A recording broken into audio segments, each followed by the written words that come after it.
देखिए latest episodes बिल्कुल ad free.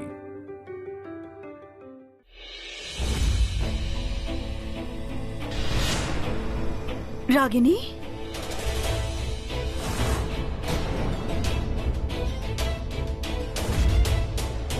एगो और बिनती बा माता रानी, हमार पाँव के दोसर कांटा बा ना, ओके भी जल्द से जल्द जेबा बाहर निकाल फेंकी। आप लोगन के बिल्कुल शर्म न आवेला। आपके का लागत बा भगवान के घूस देख के आपके सारा पाप धुल जाए।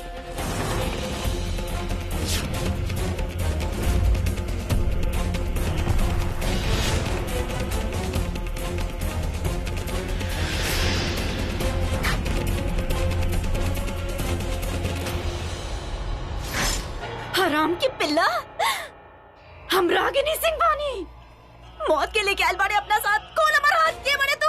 हाँ? अरे क्या करत अड़े सब का बा? हाय वर वधु एक दूसरा के वर माला पहनाई। ये ली ली।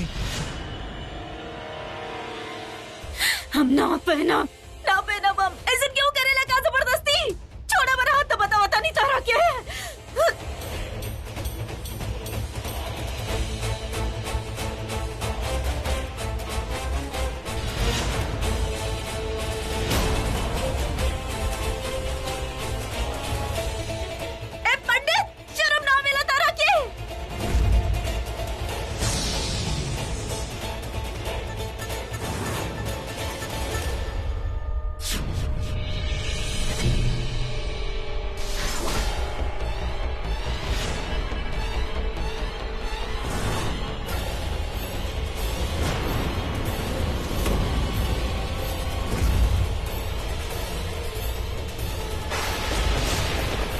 दोनों की जान से मार दे, तेरा पता नहीं कि हम के बानी।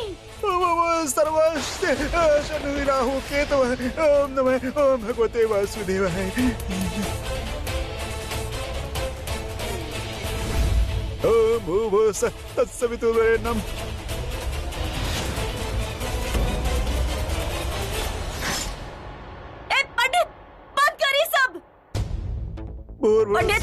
पंडित तुम मर, पंडित तुम मर लो। यो न प्रचोदयात्।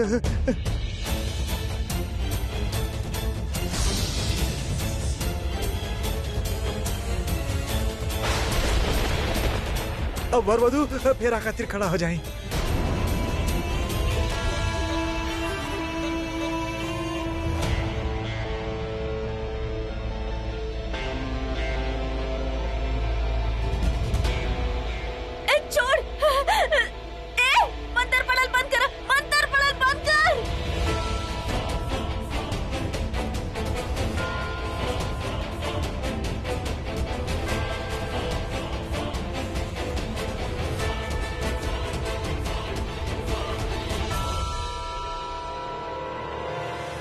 अब मेरा खातिर वर आगे हो जाए। पंडित चुप कर तू, शर्म ना हो तारा की।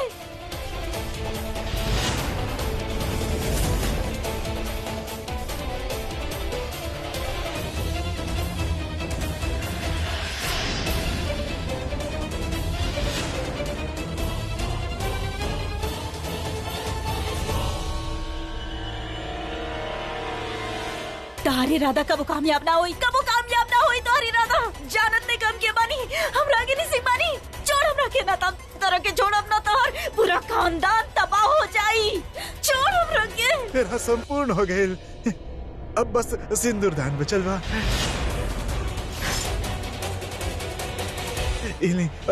गौरव गौरवपति हम शादीशुदा बानी, ये बहुत बड़ा पापा। बोलना पंडित, बोलना, ये बहुत बड़ा पापा।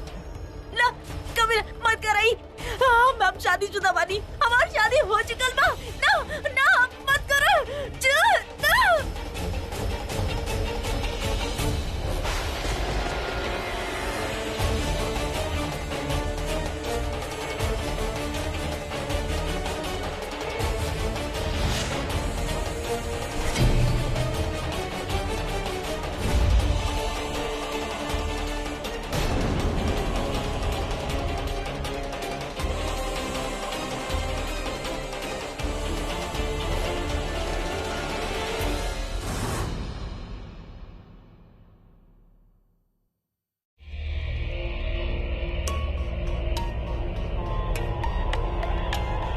अच्छा जयराम जी के जाता नहीं।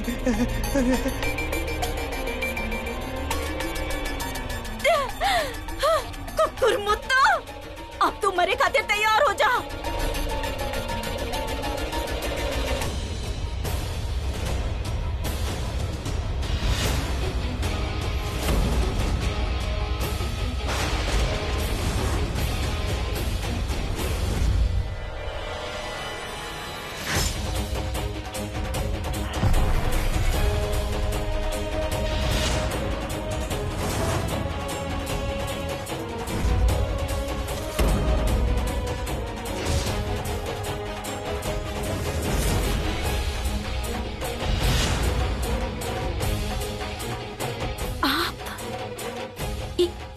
शादी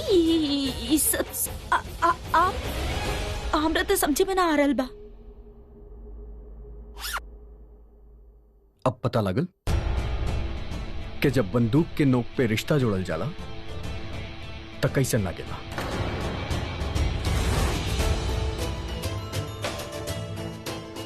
का हो गई? तहरा तो यह सब अच्छा लागेला ना?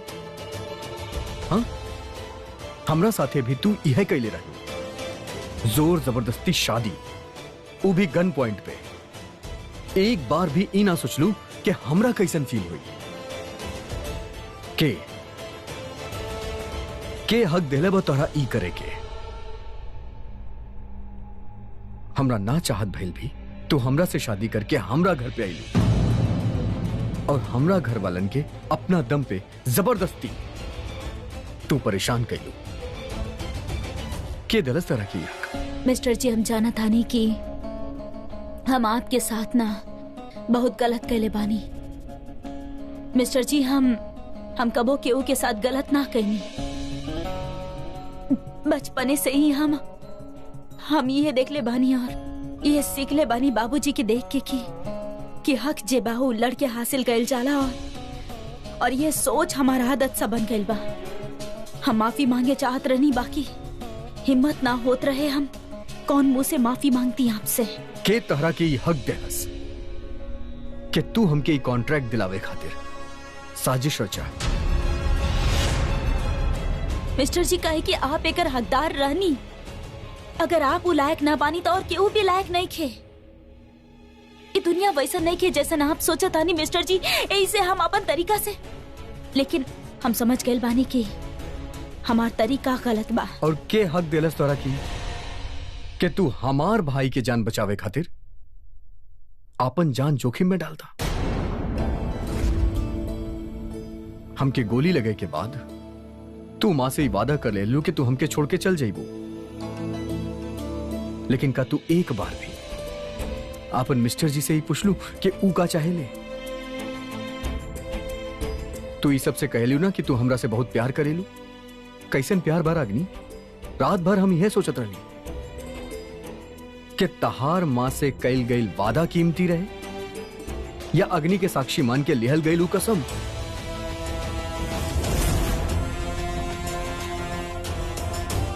रागिनी याददाश्त हमार गई रहे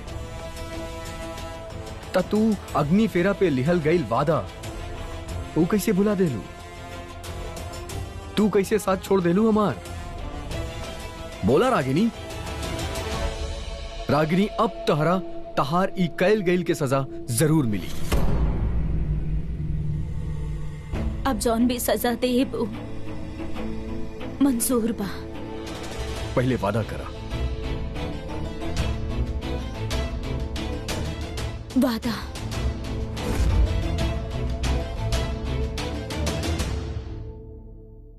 विशु, बेटा तरह के बाबूजी बुला रहल बाड़े, जा। ठीक बा मां।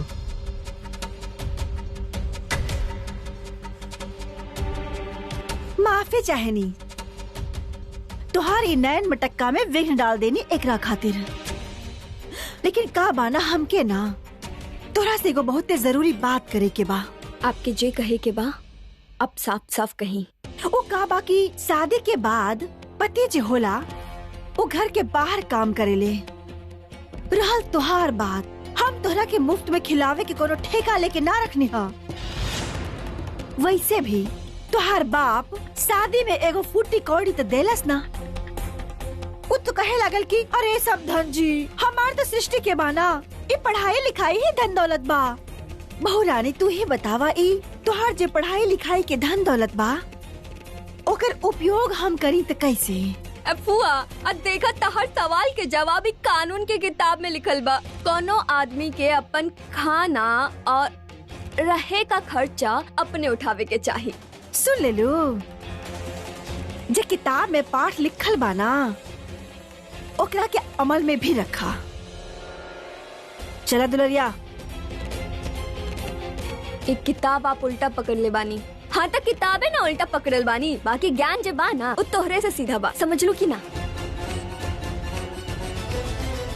वादा करा कि इस जिंदगी में या आवे वाला पूरा 7 जन्म तक तू अपनी ई मिस्टर जी के हाथ कबू ना छोड़बू। वादा करा हमरा के। और अगर छोड़ लू ना तो ई बंदूक देखा तारू ना, यही से उड़ा दे तारा के।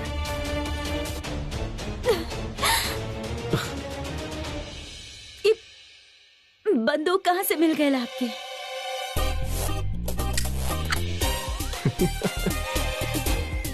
नकली बा, डरपोक कहूं के।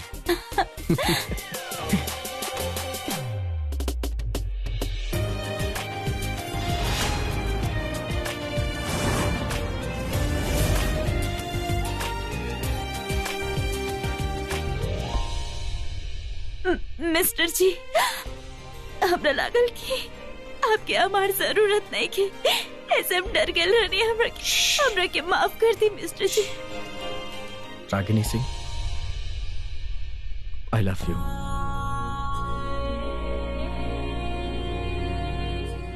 आप का बोलनी अभी? का हो गए? तोरा समझ में ना आइल हम का कही? ओ इंग्लिश में रहे ना तो तारा भाषा में समझा बतानी। उकाबा ना रागिनी सिंह, हम ना तोहरा से बहुत प्यार करेली और तू ना हमरा के लल्लन टाप लागे।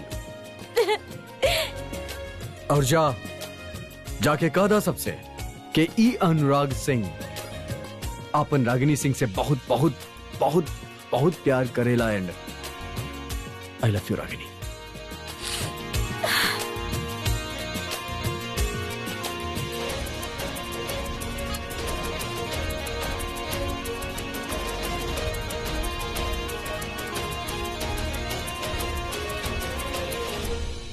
मिस्टर जी,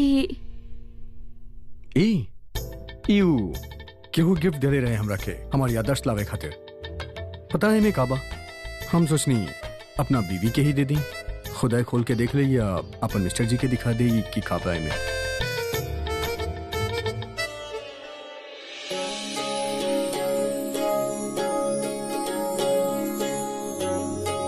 जौन भी बहाना आप ही के खातिर बा।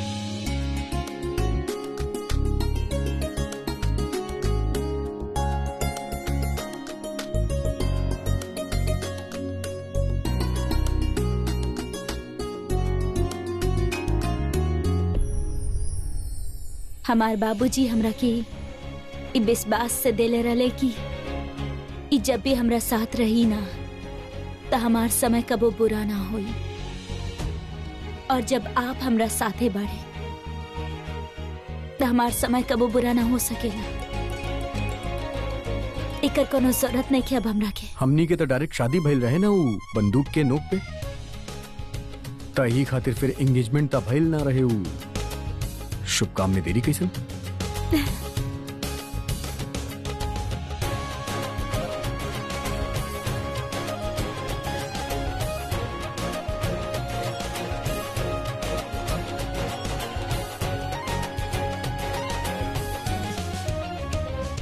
चलो अपना घर चल जाए।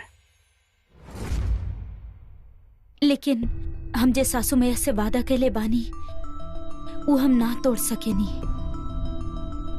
का कहब हम उनका से? दुनिया में कोनो ऐसन माँ नहीं खे जे आपन बेटा के दुखी देखे चाहता रही। अरे हमके गोली लागल रहे ना, तब शायद टेंशन में आ गई हुई, यही खातिर तरह से ऐसा वादा ले ले हुई। डोंट वरी, हम माँ से बात करब और ई बात के इतना सीरियसली लेवे के कोनो जरूरत नहीं है।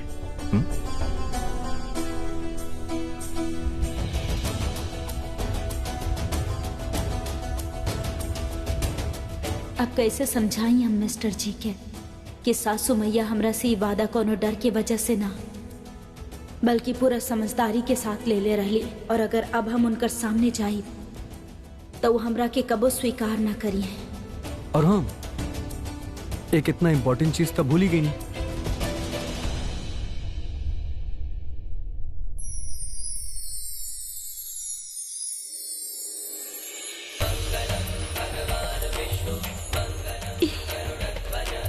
इता हम उतार दे ले रड़ू में, ये खातिर वापस ले आई।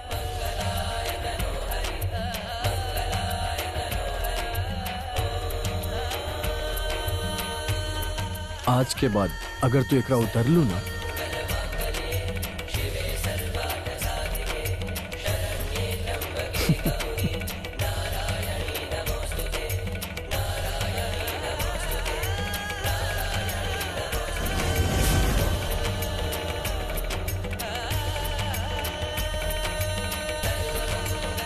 अब लगातार रागिनी अनुराग से।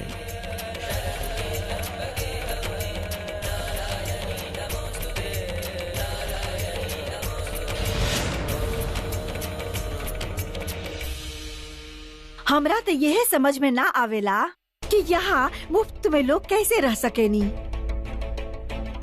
सासू माँ, ये आपके देवे के रहे, देखे कि का देले बाड़ू, हर बार तन नोटिस से पकड़ाते रहलू का बा। अफवाह में तो पैसा बा जी, ये आज के किराया और खाए पिए के खर्चा बा। इतना जल्दी उ बात पर जेबा अमल कर देलू, ठीक बा। बाकी उ खाए पी के जेबा ओकर पैसा देवे के जरूरत नहीं खे, काहे कि हम तो ऐसे ही जेबा गरीबन के दान पुण्य में खिला देता नहीं, पुण्य बढ़ेला ना। बहुत अच्छा काम करेली आप।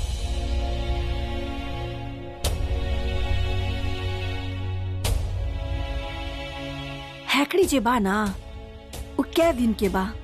अरे रोज रोज कहाँ से ला के देत पैसा। हाँ, 2 दिन में ना एकर जे नशा बा, सारा नशा जे बा खत्म हो जाई है। अच्छा तई कही 2 दिन के बाद हम ही रख लेत बानी। अरे रखला, खुश रहा। हमरा तो ओकर पैसा छुए के भी नहीं खे। मत छुआ, हम तो बस एकरा के सबक सिखावे के चाहेनी। अब चली यहाँ से। बिखरे हुए लम्हों को समेटकर तुझमें छुप जाना चाहता हूँ। जाना तो है उस जालिम दुनिया की ओर, लेकिन कुछ देर और रुक जाना चाहता हूँ। मिस्टर जी, हम दोनों के घर में सब परेशान हो रहा होगी। अभी उनके फोन करके बोल देता नहीं कि हमने अभी थोड़ी देर में आ जाए। हाँ? अनुराग, अनुराग बेटा, अरे कहाँ चल गए? हाँ, अफवाह हमके लागत बा अनुराग बाबा गुसल खाना में होगी। अफवाह तहर हाथ में लिफाफा में का बा कि भोरई से लिफाफा हो रहल बा। हमके लागत बा इमे जरूर पैसा हो कि आज तो हमार दिन बन गई एकदम। अरे सबर कर दुलरिया, हम बताइब, अभी पता चल रही है तोहरा के। हम सच कहा था नहीं सृष्टि जी, हमके सवेरे से अनुराग भैया घर में ना दिखता रे। दुलरिया, तू अभी ना हमरा से पूछत रहलू लिफाफा में का बा। हम बतावे नी, एकरा में जेबा टिकट बा, हवाई जहाज के टिकट। काहे कि हम अनुराग के लंदन भेज रहल बानी ना, काहे कि ओके भविष्य जेबा उहे बा। अब हम तो बेफालतू के ओकरा के रोक के रखले रहनी, बाकी ओकर खुशी तो वह बा। अनुराग के जहाँ खुशी बा, ओकरे में ना हमार खुशी बा। अब बाकी दुलरिया, अनुराग के जाए के बाद की जे बेफालतू की फोटो बा ना, ओकर कोनो जरूरत नहीं खे। ता एगो काम करिया, ई फोटो के जेबा निकाल दिया। हाँ, और वो देखा अनुराग कहाँ बा, ओकर नाश्ता ठंडा हो रहा बा। हाँ, हम देख क्या बतानी। माँ, आप भाभी की फोटो काहे निकालता नहीं? कहा बा विशु बेटा कि हम तो हर भाभी के ही निकाल चुकल बानी, तो ओकर फोटो रख के का करब। वैसे भी कुछ दिन में यहाँ से और भी केहू जाए वाला बा। हम देख लेनी अनुराग बउआ कहीं दिखाई ना देत बाड़े। ना ही दिखाई पड़ रहल बा के मतबल काबा। ना बा। अरे तू तो जानत हो कि ना अनुराग कहाँ बड़ा, बताई बू। वो हमरा के कुछ भी बता के ना गईले हाँ। इनफैक्ट हम खुद उनका से मिले आयल रहनी।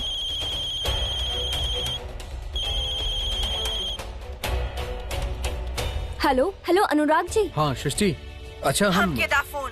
अनुराग बेटा कहाँ बड़ा तू? हाँ हम कब से कितना परेशान बानी, अब बता के काहे न जाला। ओ घर पे तनी मन ना लगत रहे तब बाहर तनी खुली हवा लेवे आ गेल। तनी जल्दी आजा, काहे कि हमरा पास तोरा खातिर एगो बहुते बड़ा खुशखबरी बा। का? हमरा खातिर खुशखबरी बा? वैसे माँ हमरा पास आपके खातिर भी कुछ खुशखबरी बा। Hello hello Anurag ji. हाँ सृष्टि, अच्छा हम के दा फोन। अनुराग बेटा कहाँ बड़ा तू? हाँ हम कब से कितना परेशान बानी, अब बता के काहे न जाला। ओ घर पे तनी मन ना लगत रहे तब बाहर तनी खुली हवा लेवे आ गेल। तनी जल्दी आजा, काहे कि हमरा पास तोरा खातिर एगो बहुते बड़ा खुशखबरी बा। का? हमरा खातिर खुशखबरी बा? वैसे माँ हमरा पास आपके खातिर भी कुछ खुशखबरी बा। अच्छा माँ, कुछ लावे के बा आपके खातिर? कुछ फल या कोनो फूल? ना बेटा तू जल्दी आजा, हम तोहार इंतजार कर रहल बानी हैं। ठीक बा माँ, हम आवतानी आपके खुशखबरी के साथ है। हाँ देखा था अनुराग बा ना, दुल्हनिया हमरा खातिर खुशखबरी लेके आ रहल बा। ई पकड़ा, ए चला जल्दी। हाई ले लेत बानी।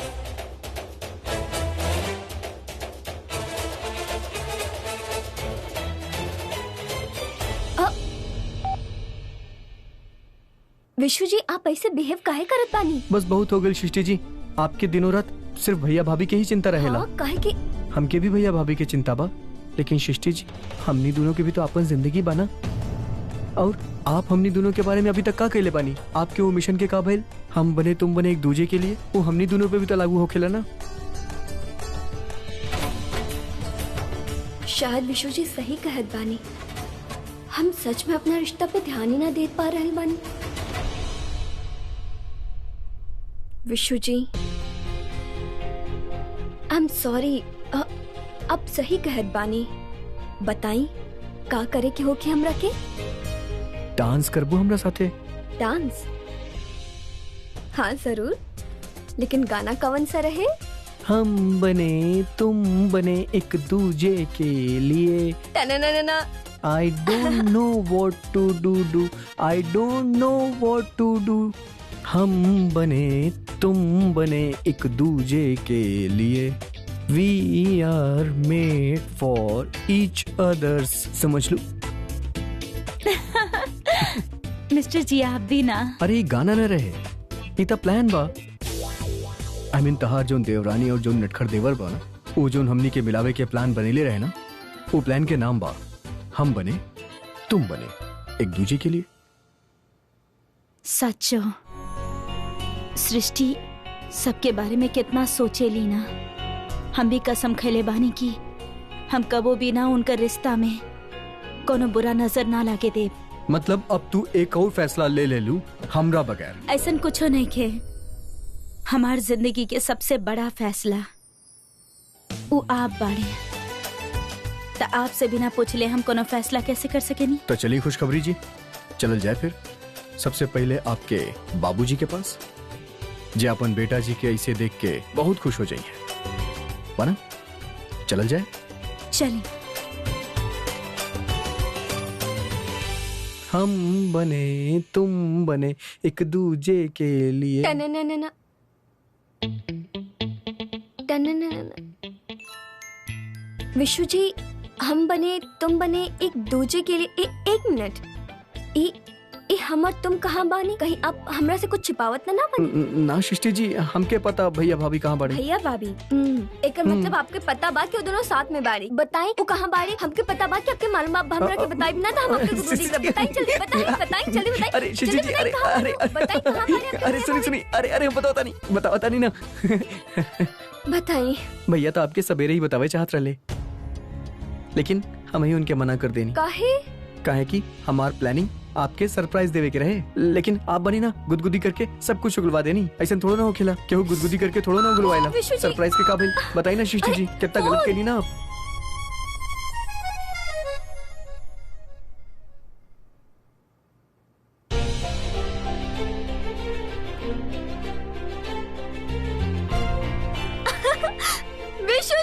विशु जी हमने जीत गई नी।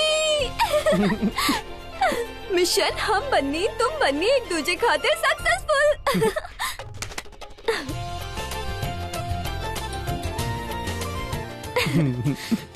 ये देखी केहू अनुराग जी और रागनी के फोटो भेजले हा। अरे वाह, हम भी खींचता नहीं।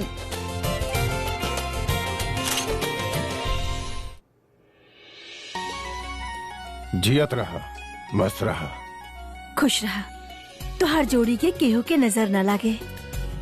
जब तक आसमान में सूर्य देव बाड़े तब तक आप दोनों के जोड़ी अमर रहे।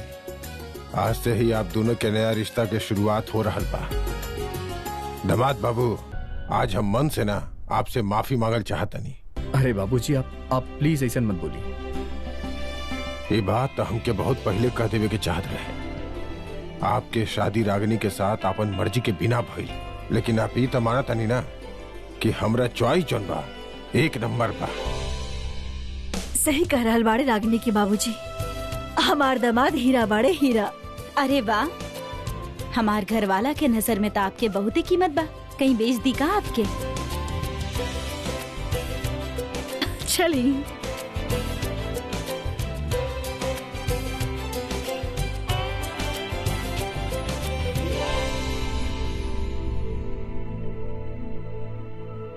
रागिनी, तो इसे चुप चुप कहे बड़ू? प्रॉमिस करतानी कि जब मिस्टर जी एकदम में ठीक हो जाइए ना ता हम खुद ही यहाँ से चल जाए। मिस्टर जी, हम सासू मैया से कहा बोलब कि हम उनकर वादा काहे तोड़नी। उनका तो ऐसा लगी कि हम उनका धोखा देता नहीं। दुख होई उनका के कुछ समझे में ना आ रहा कि का कहीं हम उनका से। हमें समझे कि कबा डंके के चोट पे उनके जाके कह दिया कि हम अपन मिस्टर जी से प्यार करेली और उनके बगैर हम ना रह सकेली। सिंपल। मिस्टर जी, हम ऐसे जाके उनका से ना कह सके नहीं, उनका ना अच्छा लागी। फिर हमने क्या करे के चाहिए बताओ? तू ही चाहता रू कि हमने घर से अलग रही तो हर बाबूजी की हवेली पे जाके। आपसे तना कोनो चीज के डिस्कशन कैली ही बेकार बा। आपन ही घर के तोड़े के सलाह देता नहीं आप। वाह मिस्टर जी, जब हम आपके घर आयल रहनी ना तो हमरा केहू भी पसंद ना करत रहे। सिर्फ एगो सासू मैया रली जे हमार साइडे में रहली। ऊ ना हमरा के कबो भी अम्मा जी के कमी महसूस ना होवे देली। मान सम्मान सब देली ऊ हमरा के। और आज जब वो हमरा से थोड़ा नाराज बाड़ी तो हमार फर्ज बनेला कि हम पूरा कोशिश करी उनकर दिल जीते के। और हमरा ना पूरा विश्वास बा कि हम ऐसा कर सके नहीं। आज के बाद बा हम आज का बोली उनका से हम समझे में ना आ रल बा। रागिनी, तू ओकर चिंता मत करा, हम बानी ना, हम सब संभाल ले। आप कैसे संभालब? का बोलब आप? तारा हमरा पे भरोसा बाना?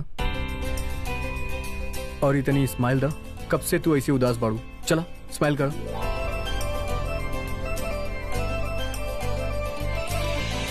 कितना दिन में तो कैसे खुश देखत बानी। जानत बाड़ू आज अंग्रेजी नाश्ता बनल बा, कथी पास्ता बनल बा, ब्रेड भी बा। अरे ई सब ना अनुराग खातिर बने नहीं है, ओकर पसंद के। ई सब ओकर स्वागत के तैयारी कर रहल बानी हम। श्रीमती जी, ये सब कैसन तैयारी चल रहल बा? उ जो अनुराग आ रहल बा ना, ओकरे स्वागत की तैयारी करनी है, ओकर मन पसंद नाश्ता बनेली है। अनुराग कोनो लंदन से थोड़े ना वापस आ रहल बा। अरे आप ना समझी। ए दुलरिया, अब इनका के कैसे बताएं कि हमार नसीब से उ सनीचर जा चुकल बा है? अरे श्रीमती जी बा, हमके तो बताई कि बात का बा। आपके बताए, आपके पता चल जाई है। तनी राय मिर्चा के भी बंदोबस्त करा, हाँ? ओकर नजर भी तो उतारे के बा। हाँ? हम लेके हम आवतनी।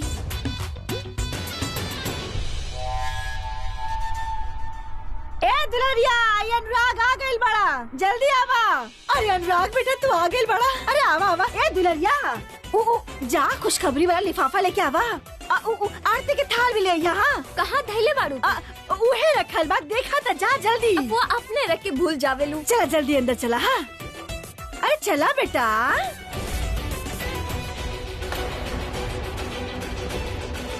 तू यहाँ का कर रहल बाड़ू?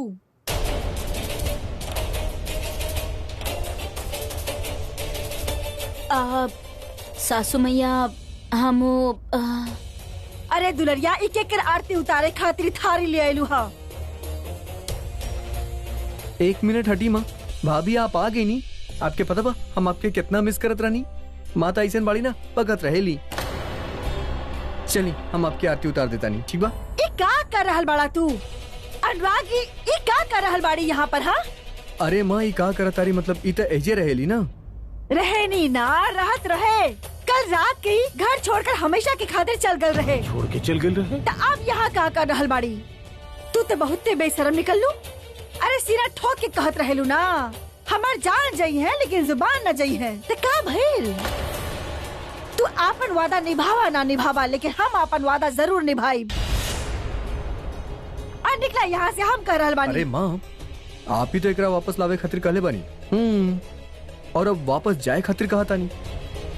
ये का कर रहल बड़ा राग? का मतलब बा तोहार? आप ही तो हमके मैसेज कहनी ना कि रागिनी बहू के वापस लेके आवा। मैसेज?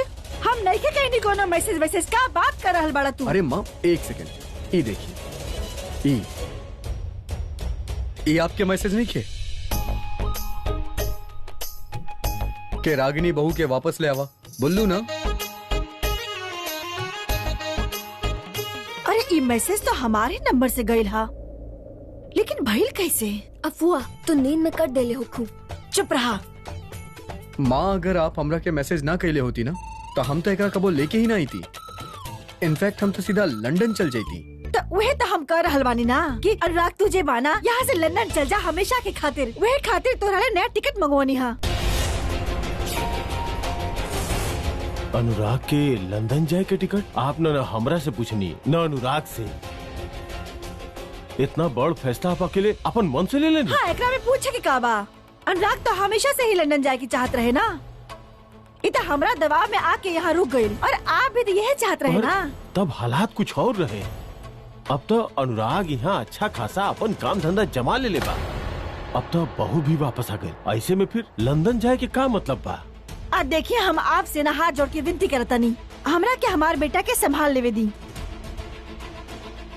अब बेटा ई रखा तुहार टिकट, और तू जे बाना हमेशा के खातिर लंदन चल जा। हाँ बस यहाँ से। माँ आप हमरा खातिर लंदन के टिकट मंगवा लेनी। कितना ध्यान रखे ली आप हमार माँ।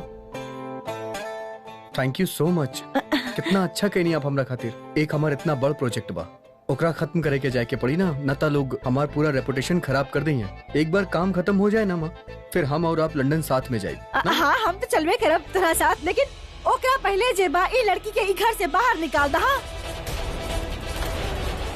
अरे ओ सासू मैया बहुत अजीब बात करत आनी आप अभी। हाँ अब देखो खुद ही मैसेज करके हमरा अब ले ले बड़ी, और खुद ही कहा ताड़ी घर से बाहर जा। अरे कहा मिस्टर जी आप ऐसे ही थोड़ी ना होखेला। अरे हमार भी ईगो बा, उ हट होखेला। हाँ दिमाग खराब होता हमारा भी। अब देखा हम कह रहल बानी कि तू यहाँ से चल जा। अरे माँ यहाँ देखिए माँ आप बहुत इंसल्ट कर देले बाड़ी है कर। वो देखी देखा था नहीं, ज्यादा पंगा लेवे के फायदा नहीं खे। वैसे तो हमके बिल्कुल पसंद नहीं खे, लेकिन अब आप बुला ले बानी तो रख ली ना तनी देर, का फर्क पड़ेला। अरे का बार बार कह रहल बा हम बोलवानी, हम ना बोलवानी है के। तू निकला यहाँ से। लेकिन सासू माँ मैसेज तो आप ही कर ले होखी ना। अरे का मैसेज कर रखल बा? हम ना कहनी हा कोनो मैसेज। देखा हम कह रहल बानी, हम कह रहल बानी तू वादा कर ले रहलू हमरा से ना कि तू घर छोड़ के चल जाइबू, तो जा। माँ हमार इज्जत के कुछ तक ख्याल करा। अब आपके कहे पे, मतलब आपके एक मैसेज पे एक बाबूजी के सामने नाक रगड़ रगड़ के एकरा लेके आइल बानी। अब आप जाए खातिर कहा तानी। देख अनुराग हम कहानी तब तो अकेले ला, बाकी तू भी तो नफरतें करेला ना। नफरत? हाँ माँ हम तो एकरा बिल्कुल पहला दिन से पसंद ना करेली। हाँ, बहुत नफरत करेली एकरा से। बस तो फिर हाँ? मुझे मैसेज हम कहले रहनी ना उफाड़ में जाए। तू जे बा ई लड़की के अभी छोड़ के आवा। माँ 1 सेकंड, अभी हम एकरा लेके आयल बानी, फिर वापस छोड़े जाए। फिर एकर बाबूजी आप जाने ली ना, एक नंबर के गुंडा बड़े एकर बाबूजी। हमके ना पता बा, ये सब हमरा से ना हुई। हम जाता नहीं, आपके जौन मर्जी ऊपर। आप समझ माँ हमके बिल्कुल ना पता बा। भैया बिल्कुल सही कहा तारे माँ। अरे भैया ए दुलरिया अब मैसेज काहे कर देले रहले? चुप रहा। सासू माँ, रागनी सिंह और विकराल सिंह के मजाक में ना लेवे के चाहिए। हमार जिंदगी तो मजाक बन के रख देले बा। अरे जब मन करा बुलाला, जब मन करा बाहर निकाल दा। अरे ऐसे थोड़ी हो खेला। अरे सासू मैया, हम रागिनी सिंह बानी, कोनो भेड़ बकरी नहीं की, समझ नहीं आप? सुनिए, हमार भी तो आपन कल है श्रीमती जी, आप ही संभाली। कहे कि घर के मामले में हमके बीच में बोले की जरूरत नहीं है ना। अम्मा जी हमार बात सुनी। ए दुल्हनिया,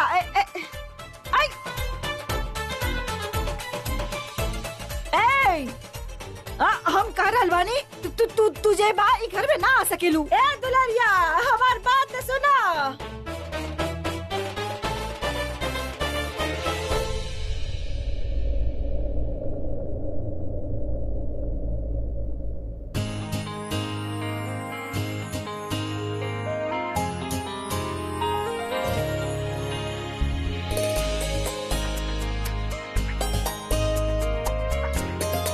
विद्वान हाउस में आपके स्वागत बा जेठानी जी। थैंक यू देवरानी जी। और हमनी के मिशन पूरा हो गई। हम बने तुम बने एक दूजे के लिए। हम कह रहल बानी, तुझे बा ई घर में ना आ सकेलू। ए दुल्हनिया, हमार बात तो सुना।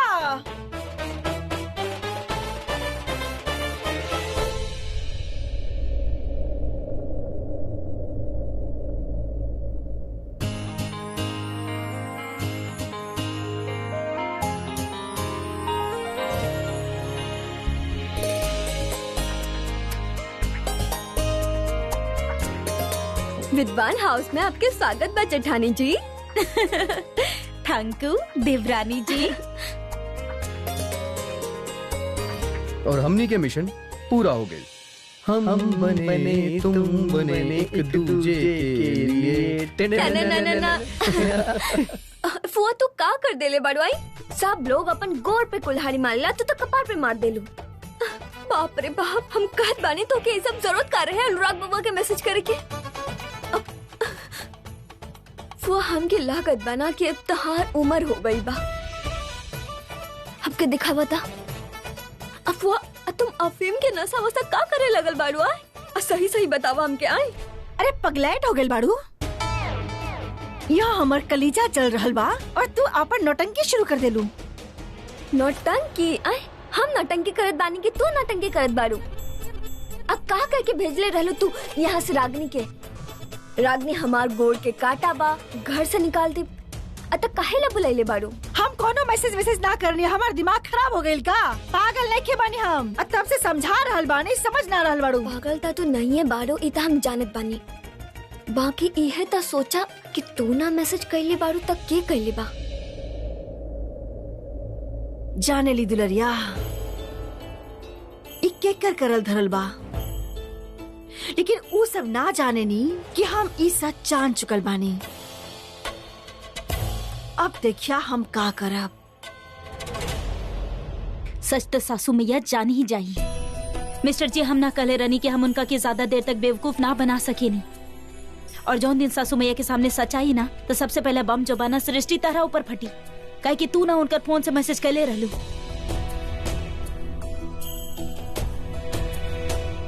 तो हमार चिंता मत कर रागनी, हम आप दोनों के घर लावे खातिर कुछ भी कर सकेनी, कुछ भी सह सकेनी। हाँ, हम इस सब में सासू माँ के परेशान ना करे की चाहत रहनी, लेकिन रागनी जब तहार रास्ता में से फोन आयल तो अपन परेशानी बतैलू था। हमार पास और कोनो दूसरा रास्ता बचल ही ना रहे। ए दुलरिया, एगो काम तोरा से सही से होवेला नइखे। तनी जल्दी आवा भाई। आ गई नहीं फुआ, तू काम एगो कहेलो, बाकी कितना भारी काम अरे पूछावत। अरे रुका गिरावा मत। अरे पकड़ा ठीक से, हम ही उठावे नहीं। हाँ, एक को वो काम तू ठीक से ना कर सकेलू का? तू भी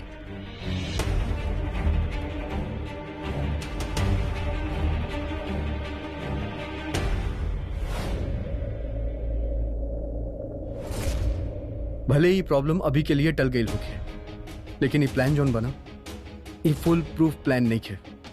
कबो न कबो माँ के सच के पता लग ही जाए, और फिर ऐसे अच्छा तो यह होता कि हमने उनके एकदम सच बता दिया जाए।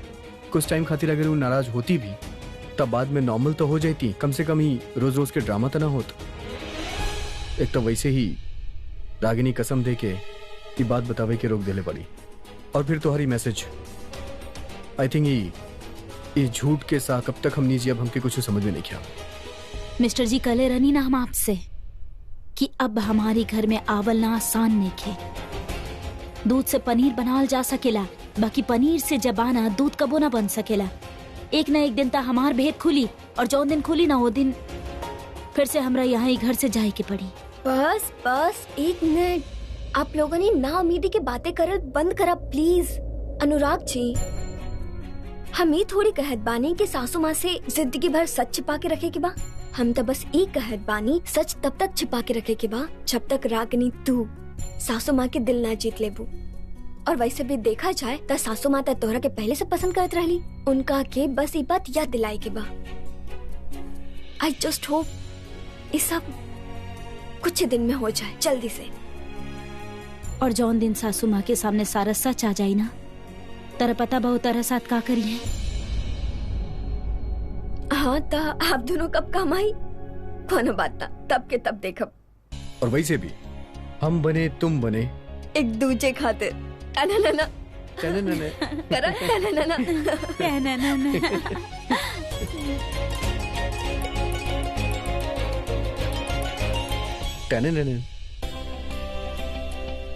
ना